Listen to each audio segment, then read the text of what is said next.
शायद आपको पता नहीं है, ये स्कीम तो ऑलरेडी इम्प्लीमेंटेड थी, बट इसका नाम अलग था।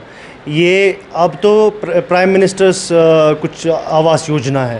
पहले ये IAY था, इंदिरा आवास योजना, जो आज भी चल रहा है, चाहे शहरों में हो, अर्बन एरियाज़ में या रूरल एरियाज़ में।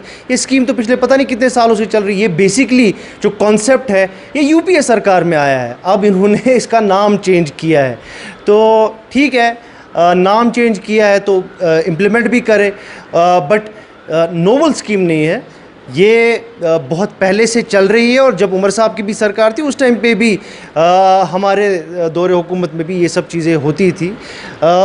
अब इस सरकार में ज़्यादा फ़ोटो ज़्यादा चलते हैं, प्रोपेगेंडा ज़्यादा चलता है और काम कम चलता है। ये हमने इससे पहले भी बोला था कि जो अर्बन सेटिंग्स में यहाँ लोगों की हाउसिंग की प्रॉब्लम है, उसको एड्रेस करने की बहुत ज़रूरत है, जो कि बहुत पहले हुआ होना चाहिए था।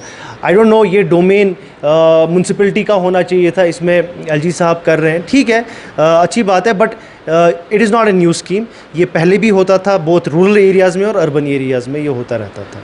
नहीं, मुझे तो कोई रिलेशन नहीं लग रही है। वहाँ तो हुकूमत है, यहाँ तो हम हुकूमत के बगैर हैं।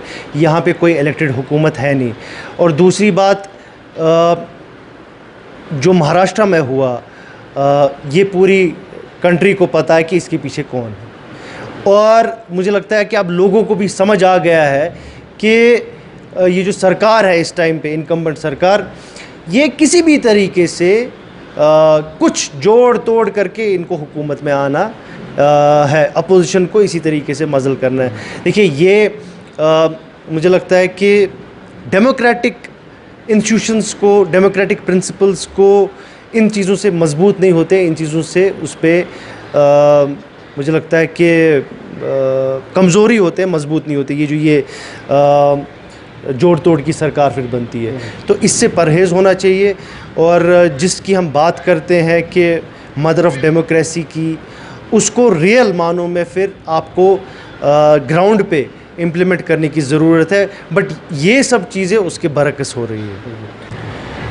जब G20 हुआ, हम एक्सपेक्ट कर रहे थे कि ट्रैवल एडवाइजरीज़, खासकर यूरोपियन कंट्रीज़ ने जो ट्रैवल एडवाइजरीज़ लगाई थी, वो लिफ्ट करेंगे, जो कि हुआ नहीं।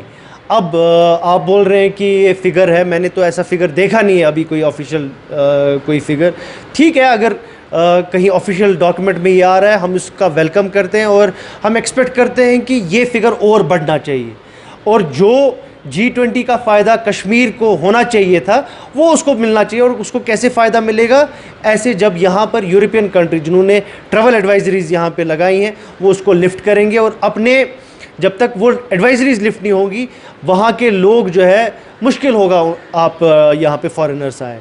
तो ये एक इम्पॉर्टेंट एस्पेक्ट है, और हमने बार बार इस इशू को रेज़ किया। जब G20 हुआ भी हमने ये बात कही थी कि G20 से कश्मीर को फ़ायदा होना चाहिए। और कश्मीर को कैसे फ़ायदा होगा?